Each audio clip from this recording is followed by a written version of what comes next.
Assalamualaikum warahmatullahi wabarakatuh. Puji syukur kehadirat Allah Subhanahu wa Ta'ala yang telah memberikan kita semua nikmat, rahmat, serta hidayahnya, sehingga kita bisa berkumpul pada hari ini.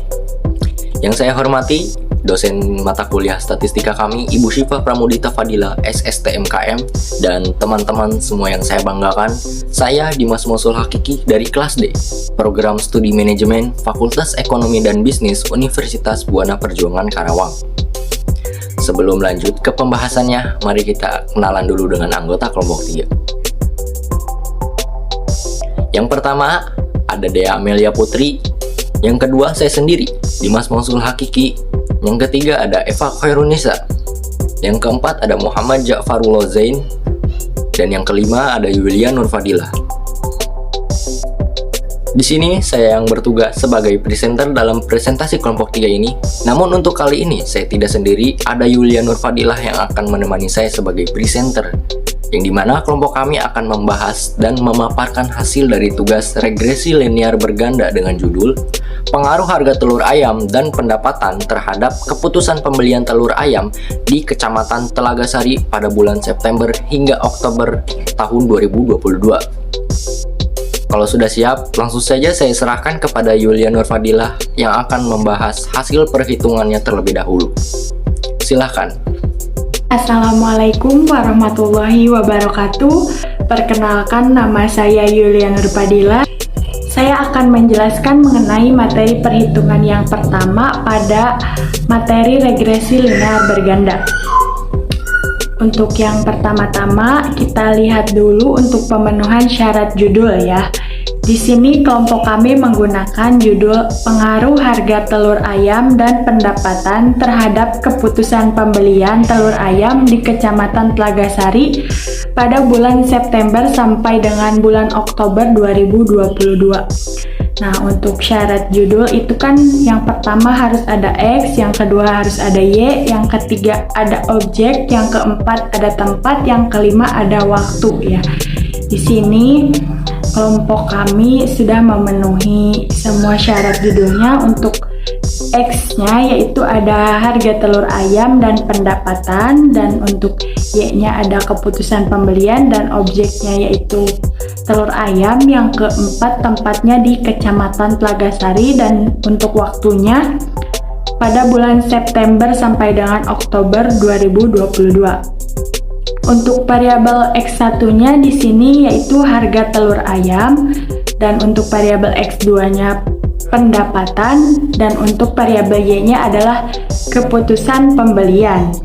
Nah, untuk selanjutnya kita lihat di sini hasil data perhitungannya yang menggunakan Excel.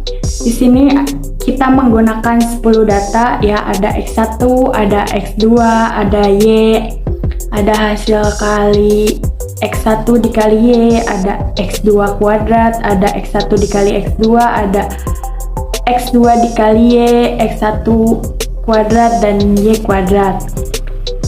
Di sini sudah ada beserta jumlah perhitungannya ya. Untuk selanjutnya, di regresi linear berganda ini ada hubungan parsial dan hubungan simultan ya.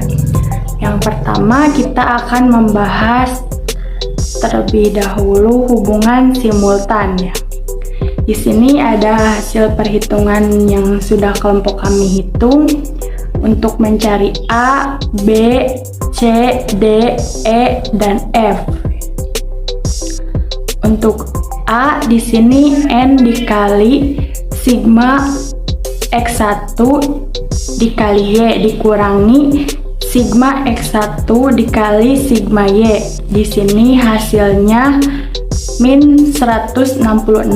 Untuk B, N dikali sigma X2 kuadrat dikurangi sigma X2 yang dikuadratkan.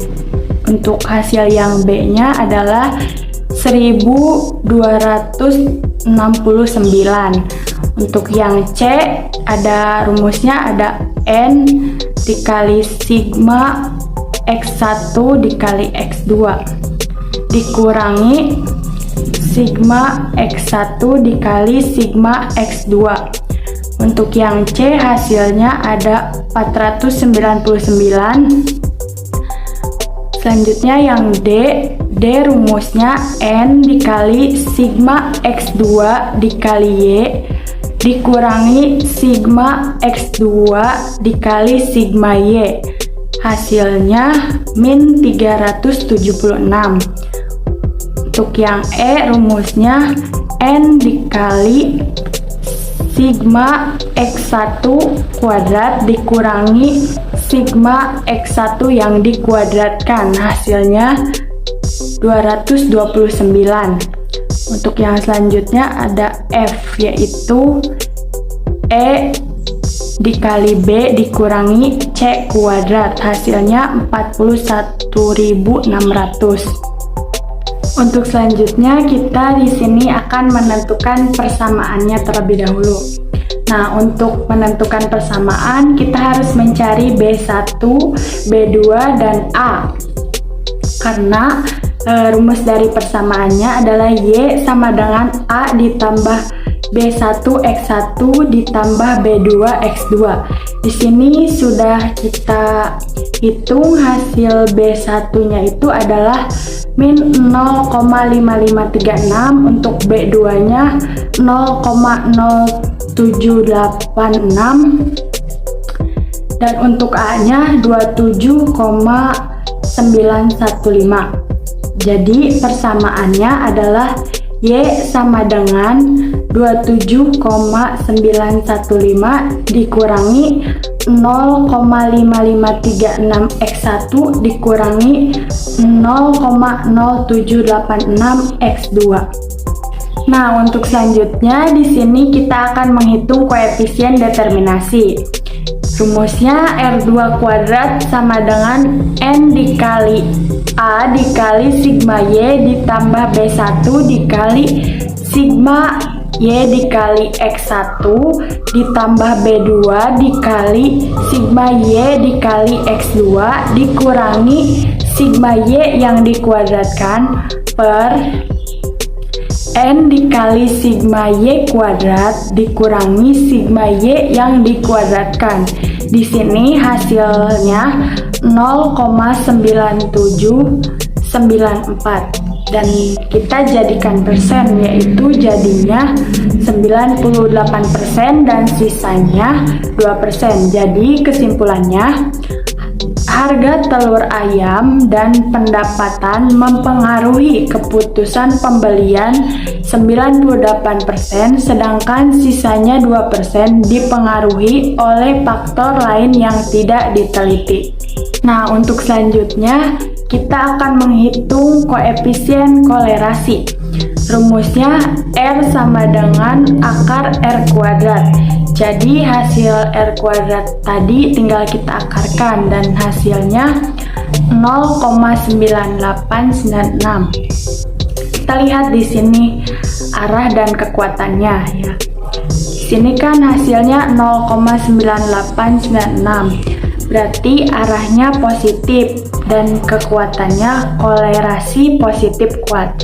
Kesimpulannya, jadi kolerasi antara harga telur ayam dan pendapatan terhadap keputusan pembelian merupakan kolerasi positif kuat.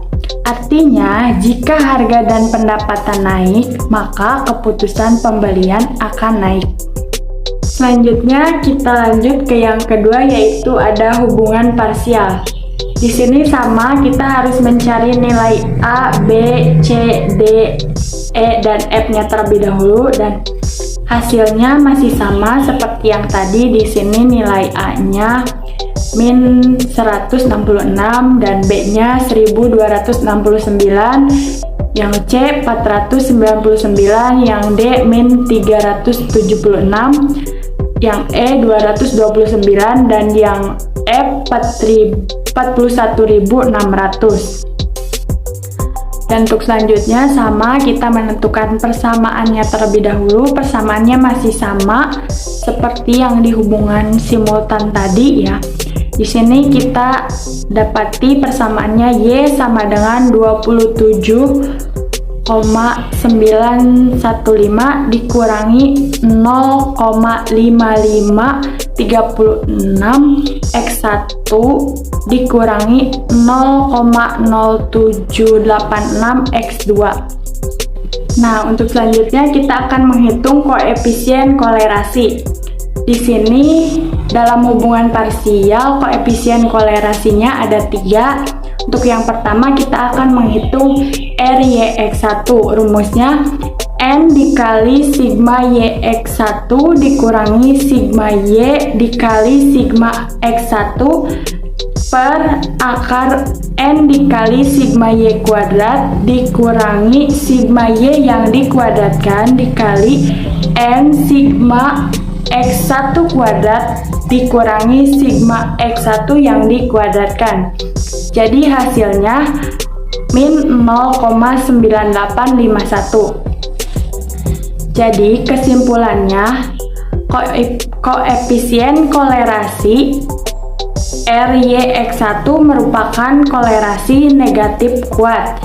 Di sini kan R-nya negatif. Jadi jika X naik, maka Y-nya turun ataupun sebaliknya. Artinya jika harga dan pendapatan naik, maka keputusan pembelian akan turun. Untuk yang kedua, menghitung RYX2. Rumusnya N dikali sigma YX2 dikurangi sigma Y dikali sigma X2 per akar N sigma Y kuadrat dikurangi sigma Y yang dikuadratkan dikali N dikali sigma X2 kuadrat dikurangi sigma X2 yang dikuadratkan. Hasilnya adalah min 0,9478. Jadi kesimpulannya koefisien kolerasi RYX2 merupakan kolerasi negatif kuat.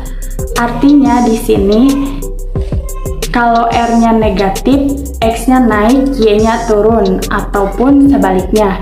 Jadi jika harga dan pendapatan naik, maka keputusan pembelian akan turun. Dan yang ketiga, di sini kita akan mencari RX1 X2.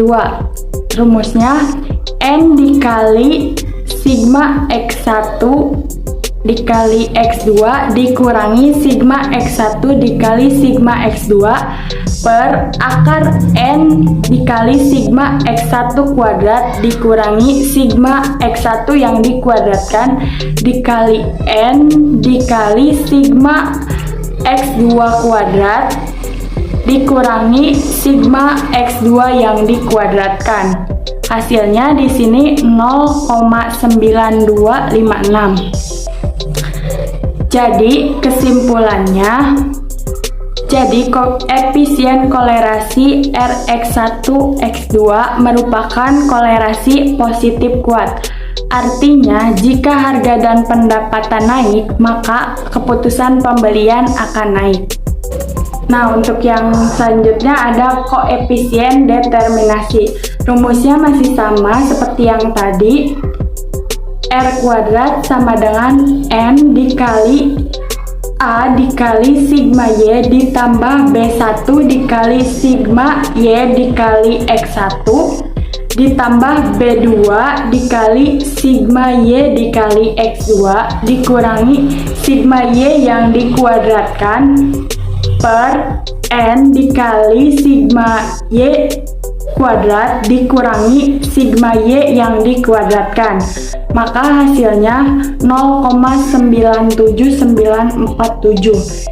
Kita bulatkan menjadi persen, yaitu hasilnya 98% dan sisanya 2%. Kesimpulannya, jadi harga telur ayam dan pendapatan mempengaruhi keputusan pembelian 98%, sedangkan sisanya 2% dipengaruhi oleh faktor lainnya yang tidak diteliti. Sekian penjelasan dari saya, selanjutnya akan dilanjutkan oleh Dimas Mausul Hakiki. Terima kasih. Oke, itu tadi pembahasan dari perhitungan oleh Yulia Nurfadilah. Kali ini kita akan membahas output SPSS-nya. Nah, pada uji asumsi kali ini yang pertama untuk menguji normalitasnya. Bisa kita lihat dari tabel tersebut, langsung disimpulkan bahwa hasil uji normalitas ini dari hasil p-value 0,098 lebih dari 0,05. Maka hasil uji normalitas ini adalah normal. Kemudian yang kedua ini kita ada uji linearitas pada ANOVA table. Terlihat di ANOVA table ini pada kolom signifikan yaitu 0,348. Bisa kita simpulkan bahwa hasil uji asumsi linearitas yang didapatkan nilai p-value 0,348 lebih dari 0,05, yang berarti hasil uji tersebut dinyatakan linear. Oke, kita masuk ke persamaan regresi linear berganda. Kita lihat di tabel koefisiennya, yaitu konstan ini adalah A 27,916, kemudian harga adalah B1-nya min 0,554, kemudian pendapatannya adalah B2 yaitu 0,079. Nah, kita simpulkan hasil output pada tabel koefisien ini bahwa model persamaan regresi linear berganda yaitu Y sama dengan 27,916 dikurangi 0,554x1 dikurangi 0,079x2. Oke, kita lanjut. Kali ini pada hasil uji hipotesis yang pertama, kita akan menguji hipotesis hubungan parsial, yaitu membandingkan nilai signifikan atau p-value dengan alfa atau 0,05. Nah, bisa dilihat di tabel ini, nilai signifikan pada harga telur ayam yaitu 0,001. Kesimpulannya, hasil uji hipotesis hubungan parsial X1 terhadap Y didapatkan nilai signifikan atau p-value 0,001 kurang dari 0,05 atau alfa, dan hasilnya adalah berpengaruh, yang artinya ada pengaruh harga telur ayam terhadap keputusan pembelian telur ayam. Kemudian dari pendapatan di tabel terlihat nilainya adalah 0,112. Langsung kita simpulkan bahwa hasil uji hipotesis hubungan parsial X2 terhadap Y didapatkan nilai signifikan atau p-value 0,112 kurang dari 0,05 atau alfa. Maka hasil uji tersebut tidak berpengaruh, yang artinya tidak ada pengaruh pendapatan terhadap keputusan pembelian telur ayam. Baik, yang kedua masih pada hubungan parsial, kali ini yaitu membandingkan nilai T hitung dengan T tabel. Nah, bisa kita lihat lagi di tabel koefisien ini, pada harga telur ayam yaitu min 5,256. Jadi kesimpulannya, hasil uji hipotesis hubungan parsial X1 terhadap Y dengan membandingkan nilai T hitung dengan T tabel, didapat nilai min 5,526 lebih dari atau sama dengan 2,3066600. Maka hasilnya adalah berpengaruh, yang artinya ada pengaruh harga telur ayam terhadap keputusan pembelian telur ayam.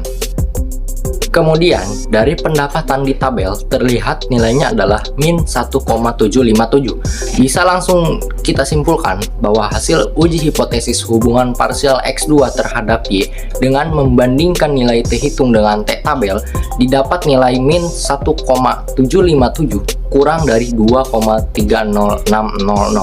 Maka hasil uji tersebut dinyatakan tidak berpengaruh, yang artinya tidak ada pengaruh pendapatan terhadap keputusan pembelian telur ayam. Oke, kita masuk ke uji hipotesis yang dalam pengujian hipotesis hubungan simultan, yaitu membandingkan nilai signifikan atau p-value dengan alfa atau 0,05. Nah, dilihat dari tabel bahwa nilai signifikannya 0,000. Nah, sesuai arahan, kalau nilainya 0,000 seperti ini, kita ganti menjadi 0,005. Masuk ke kesimpulan bahwa berdasarkan hasil uji hipotesis hubungan simultan, kita dapat nilai signifikan atau p-value 0,005 kurang dari 0,05 atau alfa. Artinya, hasil uji hipotesis tersebut ialah berpengaruh. Artinya, ada pengaruh harga telur ayam terhadap keputusan pembelian telur ayam. Lanjut, kita masuk ke uji hipotesis dalam pengujian hipotesis hubungan simultan, yaitu membandingkan F hitung dengan F tabel. Masih di tabel yang sama, kita lihat di kolom F dengan nilai 166,985.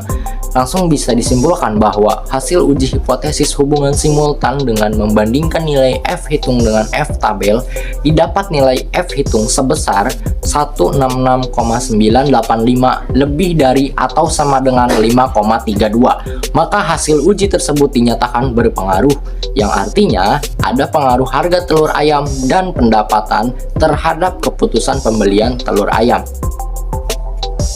Baik, sekarang kita masuk ke analisis koefisien korelasi, yaitu koefisien korelasi simultan. Di dalam tabel model summary ini, terdapat korelasinya di sini yaitu dengan nilai 0,990. Nah, jadi kesimpulannya adalah korelasi antara harga telur ayam dan pendapatan terhadap keputusan pembelian merupakan korelasi positif yang kuat. Yang artinya, jika harga atau variabel X1-nya naik dan pendapatan atau variabel X2-nya naik, maka keputusan pembelian atau variabel Y-nya juga akan naik. Oke, masih pada analisis koefisien korelasi. Kali ini ada koefisien korelasi parsial X1 dan koefisien korelasi parsial X2. Nah, pada koefisien korelasi parsial X1 ini, di tabel model summary, korelasinya terdapat nilai sebesar min 0,985. Kesimpulannya, korelasi min 0,985 merupakan korelasi negatif kuat. Artinya, jika harga atau variabel X1-nya naik dan pendapatan atau X2-nya naik, maka keputusan pembelian atau variabel Y-nya akan turun. Lanjut ke koefisien korelasi parsial X2. Pada tabel model summary ini, korelasinya sudah terlihat dengan nilai min 0,948. Kesimpulannya ialah min 0,948 merupakan korelasi negatif kuat. Artinya, jika harga atau variabel X1 naik dan pendapatan atau variabel X2-nya naik, maka keputusan pembelian atau variabel Y-nya akan turun. Baik, yang terakhir ada analisis koefisien determinasi. Di tabel model summary kita lihat R² atau R kuadrat dengan nilai 0,979. Kita tarik ya kesimpulannya. Di sini bahwa nilai R kuadrat atau R² sebesar 0,979. Artinya kontribusi harga telur ayam atau variabel X1 dengan pendapatan variabel X2 terhadap keputusan pembelian telur ayam yaitu variabel Y sebesar 98%. Sedangkan sisanya 2% ini keputusan pembelian telur ayam dipengaruhi oleh variabel lain yang tidak diteliti. Kami ucapkan terima kasih kepada dosen statistika kita yaitu Ibu Syifa Pramudita Fadila SSTMKM yang selama ini telah memberikan ilmu dan insight baru kepada kita semua tentang mata kuliah statistika ini. Dan terima kasih kepada teman-teman semua yang telah menyimak hingga akhir. Harapannya apa yang telah kami sampaikan tadi bisa menjadi manfaat ke depan bagi kita semua. Cukup sekian dari kelompok kami. Wassalamualaikum warahmatullahi wabarakatuh.